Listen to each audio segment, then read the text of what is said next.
अगस्त जी के शिष्य थे। रामचरितमानस में बाबा गोस्वामी तुलसीदास जी लिखते हैं, मुनि अगस्त कर शिष्य सुजाना, नाम सुतीक्षण रति भगवाना। ये मुनि अगस्त जी के शिष्य थे। सुजाना कहते हैं बुद्धिमान को। वैसे सुतीक्षण का अर्थ होता है सुधन तीक्षण, जिसकी तीक्ष्ण बुद्धि हो, जिसकी तेज बुद्धि हो उसे सुतीक्षण कहते हैं। सुतीक्षण का दूसरा अर्थ होता है, सु कहते हैं शुभता को, और तीक्ष्ण कहते हैं जिसकी बुद्धि संसार को भेद करके ईश्वर में समर्पित हो गई। तीक्ष्ण मतलब धारदार, जो किसी भी वस्तु को भेद करके आगे निकल सके ना। हमारी बुद्धि जब संसार में लगती है तो बुद्धि मंद होती है, कमजोर पड़ जाती है ना, और वो बुद्धि ईश्वर में लगे तो तीक्ष्ण हो जाती है, तेज हो जाती है। इसका प्रमाण तुलसी बाबा देते हैं, उल्टा नाम जपत जग जाना, वाल्मीकि भयो ब्रह्म समाना। एक रत्ना का नाम पढ़ा, संतों को मिला, संतों ने कहा राम राम बोलो, उससे राम राम नहीं बनता। लोगों को मारा था, मरा मरा मरा मरा मरा मरा बोलते बोलते इतनी तीक्ष्ण बुद्धि हो गई कि इतना महान ग्रंथ वाल्मीकि रामायण हमें आपको रच करके दे गए ना। हनुमान जी महाराज ने जपा तो बुद्धियों में श्रेष्ठ अग्रण्य हो गए ना। हम भी यदि भगवान नाम अच्छी निष्ठा से जपे ना तो हमारी बुद्धि भी तीक्ष्ण हो जाएगी, तेज हो जाएगी। उसको ऐसा भी समझ लें कि हम बुद्धि संसार में ज़्यादा खपत करते हैं, ज़्यादा लगाते हैं तो बुद्धि डिस्चार्ज हो जाती है। इसलिए भगवान नाम में, गुरु मंत्र में लगा करके शाम सुबह बुद्धि को चार्ज कर लेना चाहिए, नहीं तो बुद्धि डिस्चार्ज होगी तो गलत निर्णय लेना शुरू कर देती है ना। कहते जाखा प्रभु दारुण दुख देहि, ताकि मति पहले हर ले। नाम सुतीक्षण रति भगवान, रति कहते हैं प्रीति को। भगवान के श्री चरणों में सुतीक्षण जी की रति है, प्रीति है, इसलिए बुद्धि तीक्ष्ण है। इतनी तेज बुद्धि, एक बार गुरु जी पढ़ा देते हैं सुतीक्षण को याद हो जाता। अल्प काल में सुतीक्षण जी ने समस्त वेद विद्याओं का अभ्यास किया।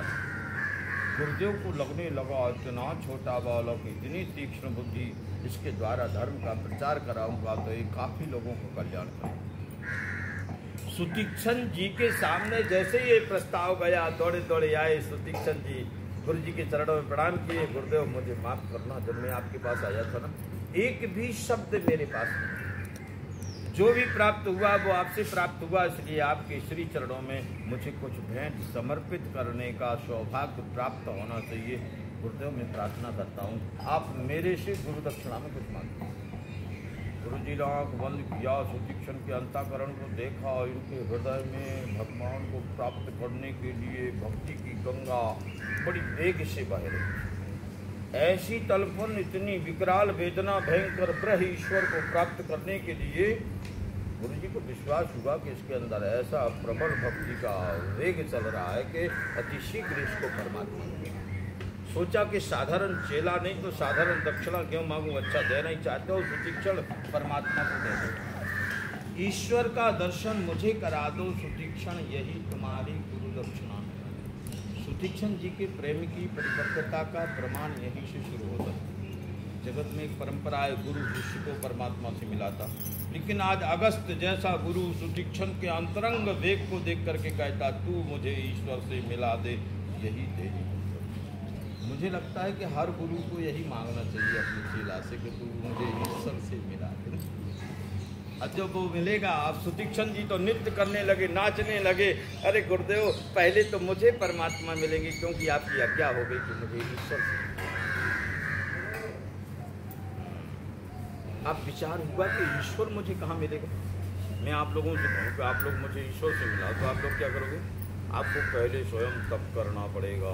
ईश्वर जब आपके पास में आएगा तब आप किसी को मिला पाएंगे। तो सुतीक्षण का निश्चय हुआ कि मुझे तप करना है, ईश्वर को पाना है। ईश्वर मिलेगा कहाँ? निर्णय लिए कि मैं भारत भूमि में भ्रमण करूंगा, भारत भूमि में पैदल पैदल चलते हुए सुतीक्षण जी यहाँ पधारे और जैसे ही इस भूमि में प्रवेश हुए सुतीक्षण के हृदय में भगवान का प्रकट हो गया। भगवान प्रकट हो गए, सुतीक्षण जी ध्यानस्थ हो गए, मन का कनेक्शन तो उनको पहले से ज्वाइंट था। वनवास काल में प्रभु श्री राम चित्रकूट आए, अयोध्यावासी पीछे पड़े, भगवान मना किए तुम लोग अपने ग्रह को काम देखो, लोग मानने को तैयार नहीं। अब भगवान विचार करने लगे कि थोड़ी समय और मैंने चित्रकूट में दिया तो ये लोग सब झोपड़ी बना करके यहाँ रहना शुरू कर देंगे, अच्छा ये होगा कि मुझे यहाँ से आगे बढ़ना हो। प्रभु श्री राम चित्रकूट से आगे बढ़े, अत्रि अनुसुईया आश्रम आए, माता अनुसुईया माता जानकी पतिव्रत धर्म के बारे में विस्तार पूर्वक चर्चाएं की। अंत में माता अनुसुईया ने एक सुंदर सी साड़ी भेंट की माता जानकी। उससे आगे बढ़े तो बड़ा भारी राक्षस मिला, नाम था विराट, उसको मारे। उससे आगे बढ़े तो शरभंगा ऋषि से मुलाकात हुई, शरभंगा आश्रम गए थे। शरभंगा जी कहते हैं, जात रहो विरंच के धामा, श्रवण सुनी यावत बन रामा, चित्तवत पंथ रहो दिन राती, अब प्रभु देख जुड़ानी छाती। प्रभु मैं जा रहा था, आपका आगमन सुना, मैंने अपने शरीर को रख रखा था, वैसे मैं जाऊंगा लेकिन आगे का मार्ग आपको सुतीक्षण जी से प्राप्त होगा। वाल्मीकि रामायण में कथा आती है, शरभंगा जी कहते हैं सुतीक्षण आपके महान भक्त सुतीक्षण जी थोड़ी दूरी पर आए।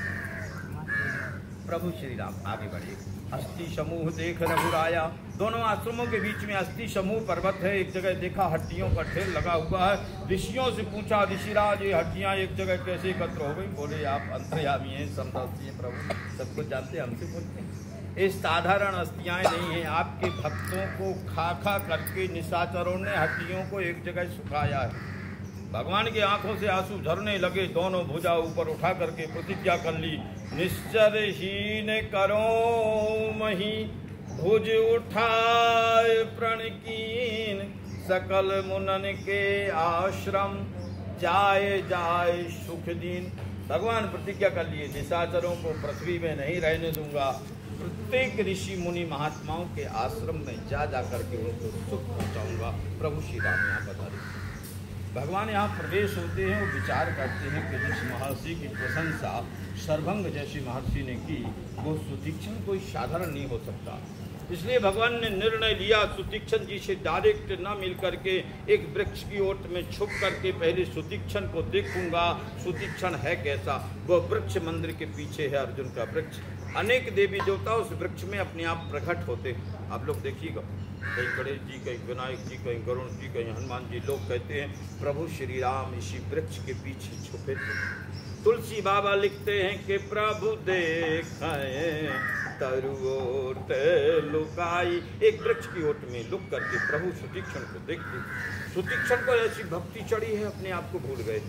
दिशी आरोपी दिशी पंथ नहीं सूझा, को में चलाऊ का नहीं बूझा, कबहू की फिर पाछे पुनि जाई, कबहू की नित्य करे गुण गाई। कभी आगे जाते, कभी पीछे, कभी जाए, कभी वहाँ, कभी नित्य करने लगते। मैं कहीं से आया हूँ, मेरा नाम क्या है, मुझे जाना कहाँ? भगवान देख रहे हैं, बड़े विलक्षण महात्मा अपने आप को भूल गए। इतने में सुतीक्षण जी की चित्रवृत्ति हृदय में गई तो सुतीक्षण जी मानस हो गया। प्रभु श्री राम निकट जगाने लगे, मुन ही राम बहु भांति जगावा, जाग न ध्यान जनत सुख पावा। तो महाराज जी मैं आ गया, मैं वही हूँ जिनका आप ध्यान कर रहे हैं। बहु भांति जगा, बहुत बात जगाया, नहीं जागी। अब भगवान ने सोचा करना पड़ेगा, तो जगाने से नहीं जाग रहे, क्योंकि ध्यान में इतना आनंद आ रहा था। भगवान निर्णय ले लिए, अब मुझे चतुर्भुज रूप में प्रकट होना पड़ेगा। तुलसी बाबा लिखते हैं, भूप रूप तब राम दुरावा, हृदय चतुर्भुज रूप दिखावा। जैसे हृदय में चतुर्भुज रूप दिखाया तो मुनिया कुलाए उठा, तब कैसे विकलहीन मणि फनी भर जैसे। जैसे मणि धारी धरती की मणि गायब हो गई हो, ऐसे अगला कर उठे, देखा सामने परमात्मा चरणों में गिर पड़े। परौल कुटीर चरणन लागी, प्रेम मगन मुनि बड़ बड़ भागी। भगवान उठा करके हृदय से लगाए, कभी सिर को फैलाते, कभी पीठ को बार बार सोचते। मेरा सुतीक्षण मेरी भक्ति में ऐसे दीवाने हो गए, अपने आप को भूल गए। पता नहीं कितने दिन से इन्हें पानी भी दिया होगा। बार बार कहती, जो इच्छा हो आप मांगो। सुतीक्षण की स्तुति करने लगे, भगवान मुझे क्षमा करना, मैंने कभी मांगा नहीं, मुझे मांगना आता नहीं। मेरी बुद्धि आज तक इस दुनिया में इस निष्कर्ष पे नहीं पहुंची, समझ न पर झूठ का साचा। दुनिया में सत्य क्या है असत्य क्या है मेरी अल्प बुद्धि में समझ में नहीं आता, इसलिए तुम ही नीक लागे रघुराई। मुझे मालूम नहीं क्या मेरे लिए ठीक रहेगा, लेकिन आपने जो मेरे लिए निश्चित किया, जो मेरे लिए उपयुक्त हो वो मुझे प्रदान करें। भगवान अविरल भक्ति का वरदान दिए। आपका ज्ञान वैराग्य भक्ति पुष्ट हो। सुदीक्षण जी गदगद हो गए। भगवान आपने जो दिया उससे मैं धन्य हो गया।